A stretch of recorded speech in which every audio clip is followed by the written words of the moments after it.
जय हिंद साथियों। पुनः ऑनलाइन क्लास में हम हिंदी संस्कृत साहित्य आधारित प्रश्नों को लिखकर उपस्थित हैं। आज के पहले प्रश्न संस्कृत का विविध प्रश्न है। संस्कृत साहित्य का विविध प्रश्न। गणनावाचक शब्द अयुत्तम किसके लिए प्रयुक्त होता है? अयुत्तम किसके लिए प्रयुक्त होता है? तो 10,00,000 के लिए।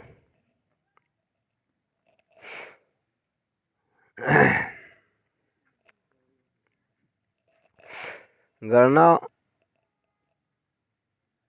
शब्द अयुत्तम 10,000 के लिए प्रयुक्त होता है। संस्कृत शब्द महत्वपूर्ण संस्कृत शब्द और उनके हिंदी रूपांतर। सहस्त्र 1,000, अयुत्तम 10,000, लक्षम 1,00,000, प्रयुत्तम 10,00,000, कोटि करोड़, अर्बुदम 1 अरब, खर्म खरब। 500 ईस्वी से 1,000 यानी 1100 ईस्वी तक के संस्कृत काव्य शास्त्रों को क्या कहा जाता है? तो यहाँ देखिए दिया गया है प्रवर्तन काल, प्रतिपादन काल, व्याख्यात्मक काल या भाष्य काल। तो यहाँ विवादित दिया है। व्याख्या में हम देख लेंगे। संस्कृत काव्य शास्त्र में 6वीं शताब्दी में से 11वीं शताब्दी तक के काल को प्रतिपादन काल कहा। प्रतिपादन काल या ईसा पूर्व द्वितीय शतक से 5वीं शतक तक प्रवर्तन काल कहा जाता है।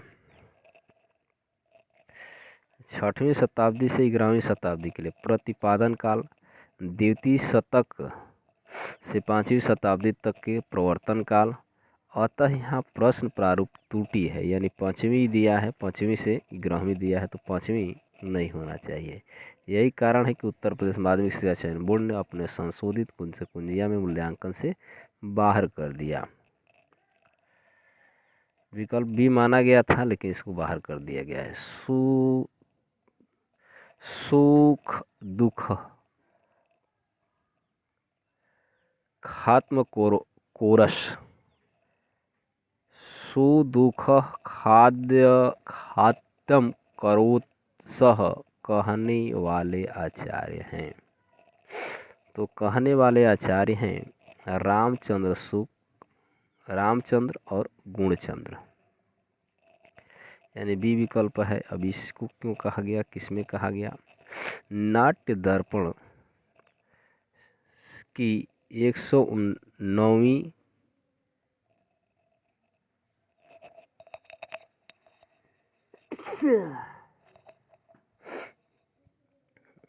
109वीं कारिका है, याद रखना है। सुख दुख खात्मक कोरस अर्थात रस सुख दुख स्वभाव वाले होते हैं। नाट्य दर्पण की रचना आचार्य रामचंद्र और गुणचंद्र ने की थी।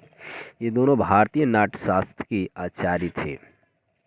आचार्य रामचंद्र और आचार्य गुणचंद्र दोनों ही जैन विद्वान हेमचंद्राचार्य के शिष्य थे। दोनों की सम्मिलित रचना नाट्य दर्पण है।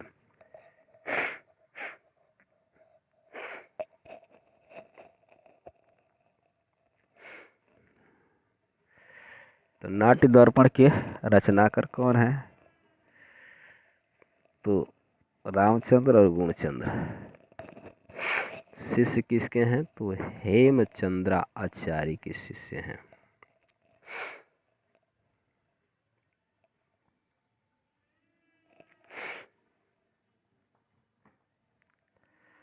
अंजित धवलतापि सरागयो भवति यूनाम दृष्टि, यह सूक्ति किस ग्रंथ से संबंध रखती है? तो ये रखती है कादम्बरी शकुनासोपदेश, यानी कादम्बरी आदि।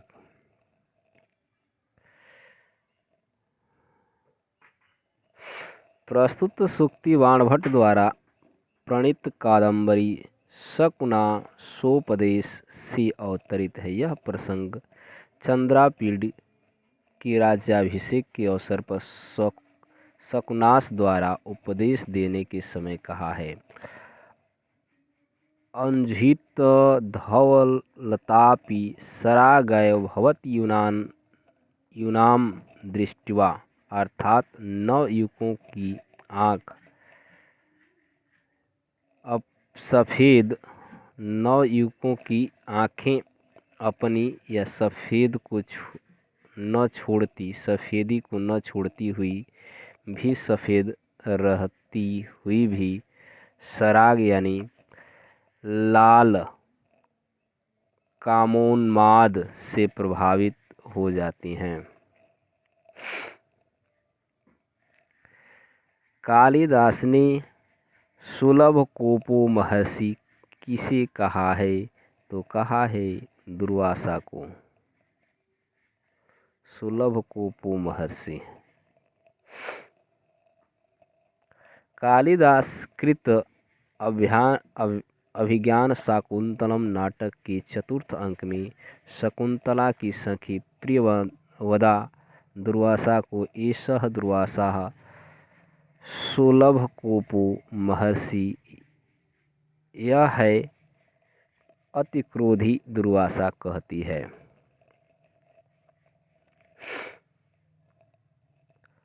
वामाह कुलस्याधय में वामाह शब्द का अभिप्राय है, तो वामाह का पर्याय है विपरीत आचरण करने वाली स्त्री।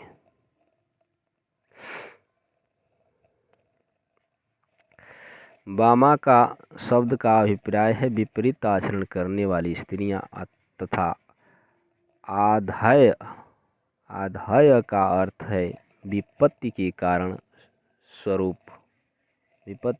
स्वरूप अर्थात वामा कुलास्याधय का अभिप्राय है विपरीत आचरण करने वाली स्त्रियां कुल के लिए अभिशाप होती हैं। यह प्रकरण अभिज्ञान शाकुंतलम के चतुर्थ अंक के 18वें श्लोक में वर्णित है।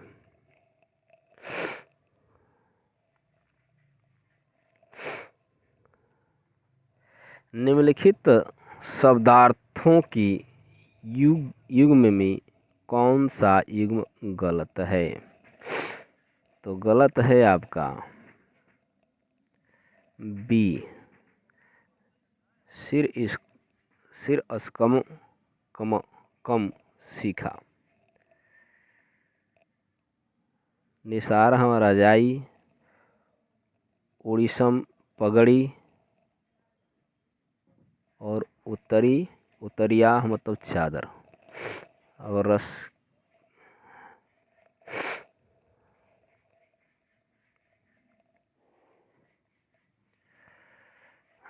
व्याख्या में हम लोग देख लेते हैं।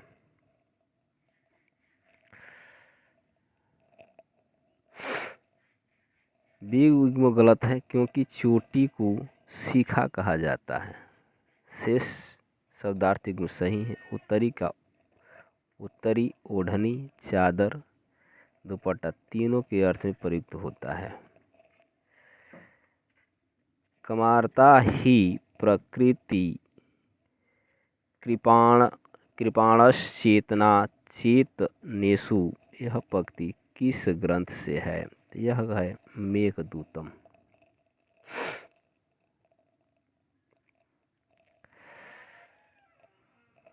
प्रस्तुत सूक्ति कालिदास कृत पूर्व मेघदूतम से अवतरित है। इस सूक्ति का तात्पर्य है काम पीड़ित व्यक्ति चेतना और जड़ के विषय में स्वभाव से दीन यानी विवेक शून्य होते हैं। समास की अधिकता ओज कहलाती है। ओजस्य समासः भूयस्त्वम्, यह किसका कथन है? वामन का है।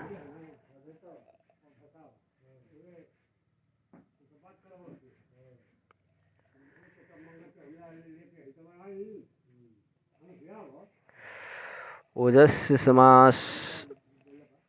समास भूस्त्वम, यह कथन आचार्य वामन का है। काव्य में रीत का विशेष महत्व है, क्योंकि वह काव्य शरीर का एकमात्र आधार है। वामन ने वैदर्भी, गौड़ी एवं पंचाली 3 रीतियां मानी है। प्रायः यह तीनों ही अधिकांश आचार्यों को मान्य है। वैदर्भी माधुर्य व्यंजक वर्णों से युक्त, दीर्घ समासों से रहित अथवा छोटे समासों वाली ललित पद रचना का नाम वैदर्भी है। गौड़ी ओज प्रकाश वर्णों से संपन्न दीर्घ समास वाली शब्दाडंबरवती रीत गौड़ी होती है। ओज पंचाली ओज एवं कांति समन्वित पदों की मधुर सुकुमार रचना को पंचाली कहते हैं।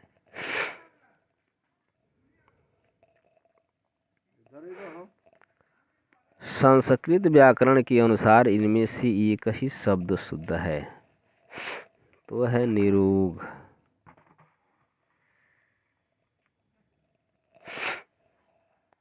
संस्कृत व्याकरण के अनुसार निरूग शब्द शुद्ध है। इसका संधि विच्छेद निधन रोग होता है। मृत्युपरांत श्राप तथा षष्टम अशुद्ध वर्तनी है। इनकी शुद्ध वर्तनी क्रमशः मृत्युपरांत, शाप और षष्टम है।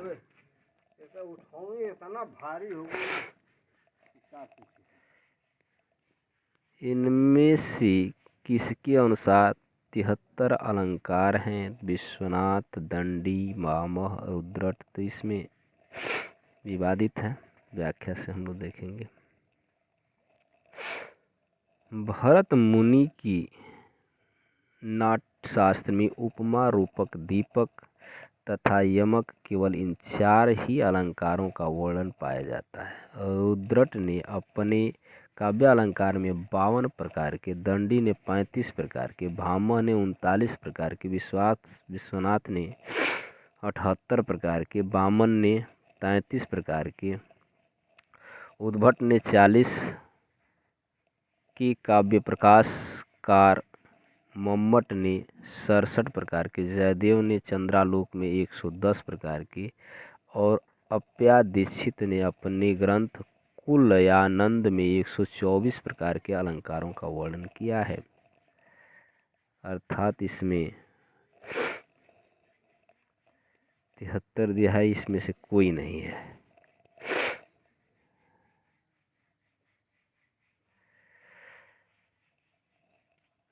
प्रारभ्यते न खलु विघ्न भयेन निचय में कर्ता कौन है? तो निचय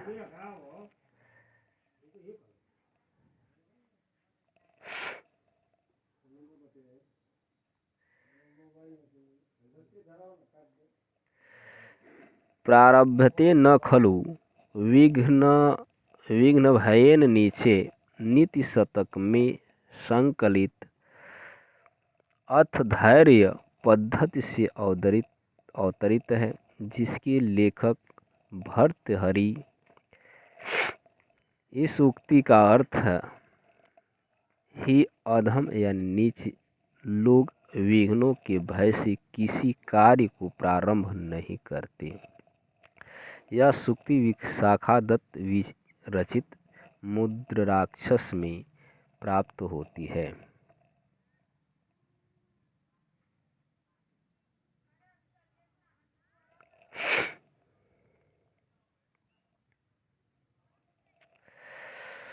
उत्तिष्ठ जाग्रत प्राप्य वरानिन्धो बोधत। यह किस उपनिषद का मंत्र है? तो कठ। प्रस्तुत मंत्र कठोपनिषद के तृतीय वल्ली से अवतरित है। इस मंत्र का अभिप्राय यह है कि उठो, जागो, श्रेष्ठ पुरुषों के समीप जाकर ज्ञान प्राप्त करो। उत्तिष्ठ जाग्रतः प्राप्य वीरानी बोधते।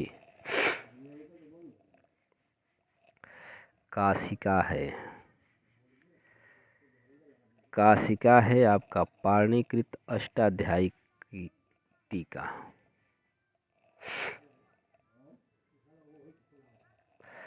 अष्टाध्यायी की टीकाओं में सबसे महत्वपूर्ण है जयादित्य और वामन द्वारा लिखित काशिका है। काशिका के व्याख्याता हरदत्त के अनुसार काशिका की रचना काशी में हुई थी, इसलिए उसे काशिका कहा गया। काशीषु भवा काशिका।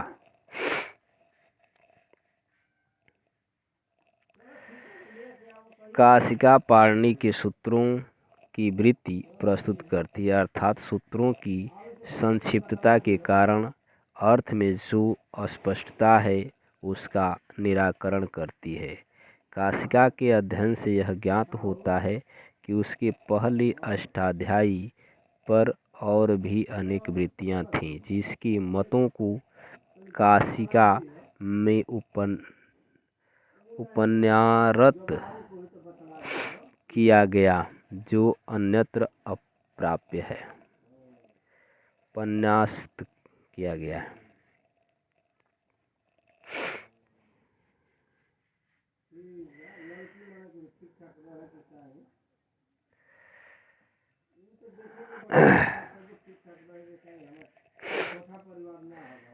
गणपाठ का समावेश काशिका की अन्यतम विशेषता है। काशी में सूत्रों के उदाहरण अर्थात प्राचीन वृत्तियों के लिए गए हैं, अतः उन उदाहरणों का ऐतिहासिक महत्व है। किस रचना में कुटनियों का वर्णन किया गया है?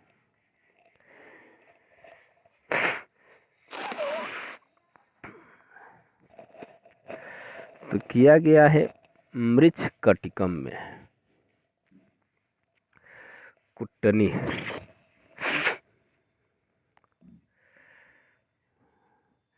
यानी आपका बी विकल्प है। कुटनी वेश्याएं को कामशास्त्र की शिक्षा देने वाली वृद्धा होती थी। वेश्या संस्था के अनिवार्य अंग के रूप में इसका अस्तित्व पहली बार 5वीं शती ईस्वी के आसपास ही देखने में आता है। इससे अनुमान होता है कि इसका आविर्भाव गुप्त साम्राज्य की वैभवशाली और भोग विलास के युग में हुआ। मृच्छकटिकम नाटक इसका प्रमाण है। इसमें 10 अंक हैं। इसके रचनाकार महाराज शूद्रक हैं। अन्य महत्वपूर्ण तथ्य: काशी नरेश जयापीड़ की प्रधानमंत्री दामोदर गुप्त ने कटनीमत्तम नामक काव्य की रचना की थी। यह काव्य अपनी मधुरिमा, शब्द सौंठ तथा गांभीर्य के निमित्त आलोचना जगत में पर्याप्त विख्यात है, परंतु कवि का वास्तविक अभिप्राय सज्जनों को कुटनी की हथकंडों से बचाना है। इसी उद्देश्य से कश्मीर के प्रसिद्ध कवि क्षेमेंद्र ने भी एकादश शतक में समय मातृका तथा देशोपदेश नामक काव्यों का प्रणयन किया था। इन दोनों काव्यों में कुटनी के रूप, गुण तथा कार्य का विस्तृत विवरण है। क्षेमेंद्र ने कुटनी की तुलना अनेक हिंसक जंतुओं से की है। वह खून पीने तथा मांस खाने वाली व्याघ्र हैं, जिसके न रहने पर कामुक जन गीदड़ों के समान उछल कूद मचाया करते हैं। गद्य पद मिश्रित काव्य को कहते हैं। क्या कहते हैं? तो चंपू काव्य कहते हैं। सहैव गमयति प्रयोजयति गद्य पद्ये इति चंपूः, अर्थात जिस रचना में गद्य और पद्य की समान भाव से तथा सहयोग पूर्वक प्रयोग किया जाता है उसे चंपू कहते हैं। आचार्य विश्वनाथ ने साहित्य दर्पण में चंपू को इस प्रकार परिभाषित किया है: गद्य पद्यमय काव्यम चंपूकृत्यभिधीयते, अर्थात गद्य और पद्य मिश्रित रचना को चंपू कहते हैं। अग्नि पुराण में भी चंपू का प्रयोग मिलता है। चंपूक परंपरा का आरंभ हमें अर्थवेद में प्राप्त होता है। उसमें गद्य और पद्य का मिश्रित रूप से प्रयोग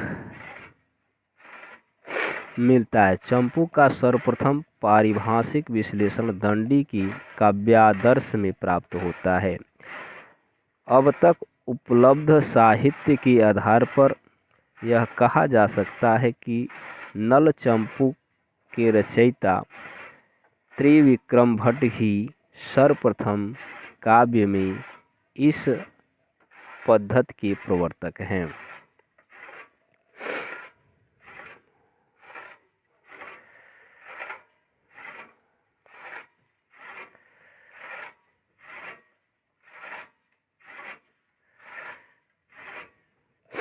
निम्नलिखित में से कौन सा अर्थ प्रकृतियों के अंतर्गत नहीं आता?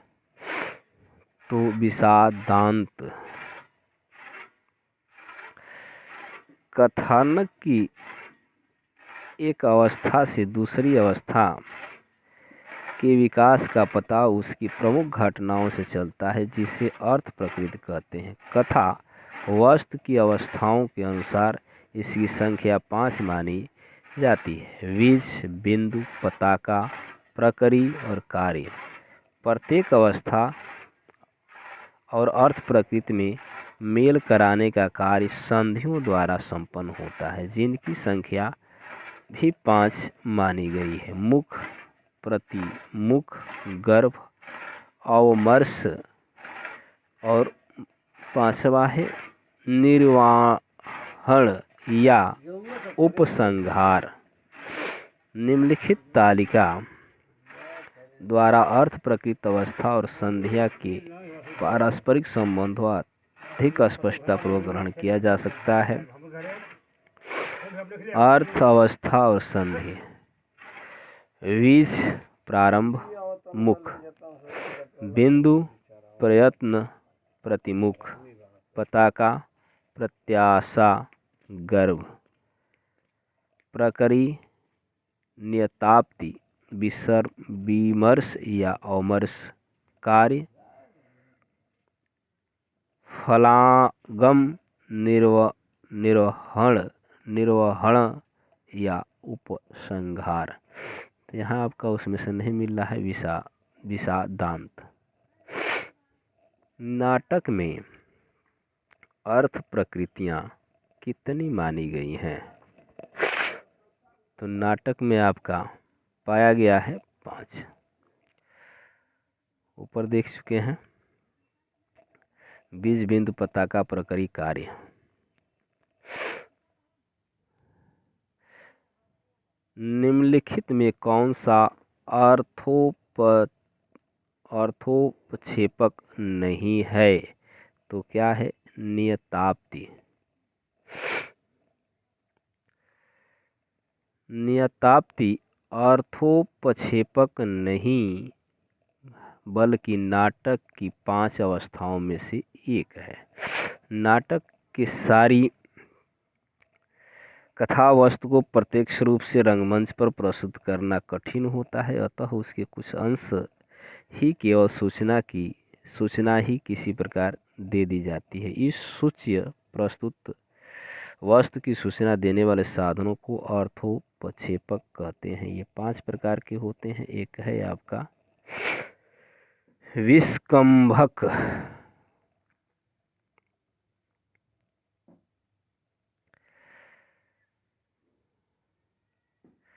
विस्कंभक नाटक के आरंभ में या 2 अंकों के बीच में 2 गौण पात्रों के वार्तालाप द्वारा जब सूचना दी जाती है तो उसे हम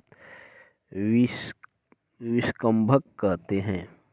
चूलिका पर्दे के पीछे से दी जाने वाली सूचना को चूलिका कहा जाता है। अंकास्य अंक के अंत में जहां बाहर जाने वाले पात्रों द्वारा अगले अंक की कथा की सूचना दी जाती है उसे अंकास्य कहते हैं।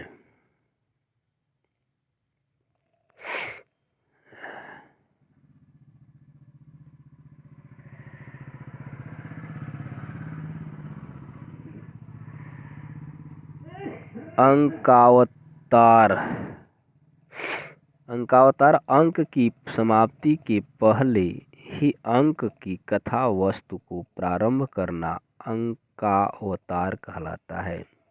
प्रवेशक नवागंतुक निम्न कोटि के पात्र द्वारा दी जाने वाली सूचना को प्रेषक कहते हैं।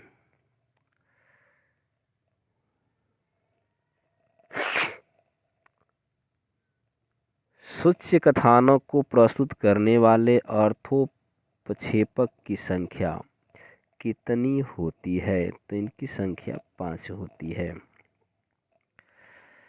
निम्नलिखित में से कौन का कार्यावस्था के अंतर्गत नहीं है? तो वो है उपाद्य।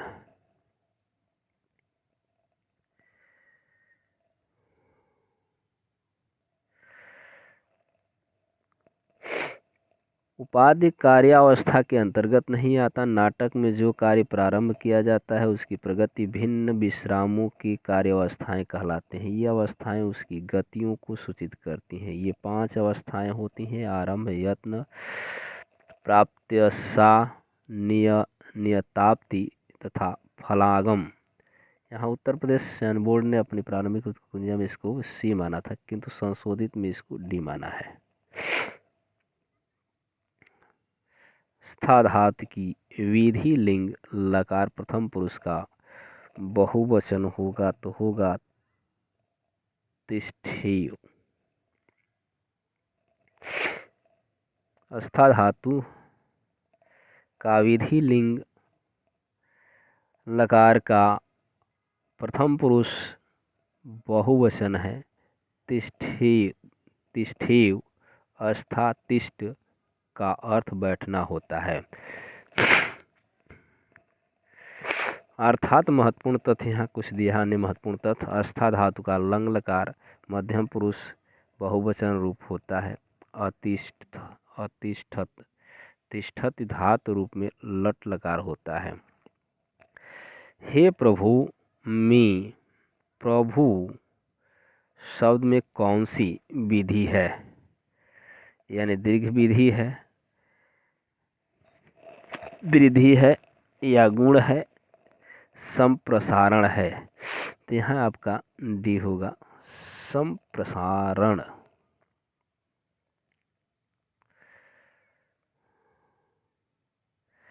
वेदों में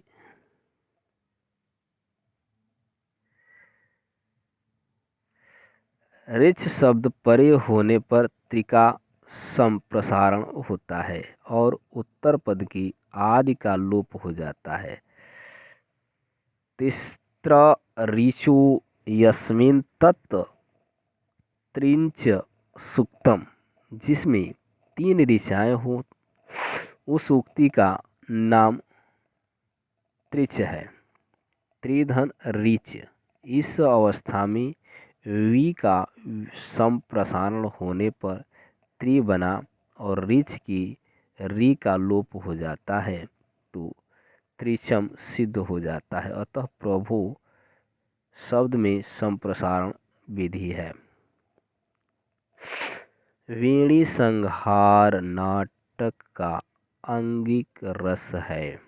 तो क्या है? वीर रस। नाट्य शास्त्र की नियमावली का विधिवत पालन करने के कारण नाट्य शास्त्र के आचार्यों ने भट्ट नारायण को बहुत महत्व दिया है। नाटककार निसंदेह घटना संयोजन में अत्यंत दक्ष हैं। उनके दर्प वर्णन सार्थक और स्वाभाविक है। नाटक का प्रधान रस वीर रस है। गौणी रीत, ओज गुण और प्रभावी भाषा उसकी अन्य विशेषताएं हैं। वीणी संहार नाटक को नाट्य कला का उत्कृष्ट उदाहरण माना जाता है। अन्य महत्वपूर्ण तथ्य दिया है। वीणी संहार में 6 अंक हैं। इसके पात्र इतिहास प्रसिद्ध हैं। नाटक का नाम नायक दुर्योधन है क्योंकि उसको लक्ष्य में रखकर समस्त घटनाएं भी चित्रित हैं। इसलिए उसके दुख और प्रभाव और मृत्यु का वर्णन होने से यह एक दुखांत नाटक माना जाता है। वीणी संहार की प्रस्तावना में विष्णु, कृष्ण और शिव की स्तुति है। शास्त्रीय दृष्टि से रत्नावली के बाद इसी का अत्यधिक महत्व है। निम्नलिखित वाक्यों में कौन सा भाववाच्य है? तो इसमें है आपका बी, तेन गृहम गच्छति। जिस वाक्य में कथ्य के तौर पर भाव अर्थात अनुभवजन्य स्थिति को प्राधान्य दिया जाता है और उसे क्रिया द्वारा प्रस्तुत किया जाता है, उन्हें भाववाची या भाव प्रधान वाक्य कहा जाता है। भाव का अर्थ है वे अनुभव जिन्हें आँख, नाक, कान इत्यादि ज्ञानेंद्रियों, हाथ, पांव आदि कर्मेंद्रियों और मन के माध्यम से प्राप्त किया जाता है। भाषा के माध्यम से इनका सही वर्णन नहीं किया जा सकता, केवल इशारा किया जाता है। तो यहाँ जैसे तेन गृहम, गृह गतम। तो आज के लिए बस इतना ही। पुनः अगले वीडियो में इसके आगे प्रश्नों को लेकर के उपस्थित होंगे। इसके बाद आपको विगत वर्षों में के पूछे गए प्रश्न मिलेंगे। तब तक के लिए धन्यवाद। वीडियो को लाइक, शेयर, चैनल को सब्सक्राइब करें।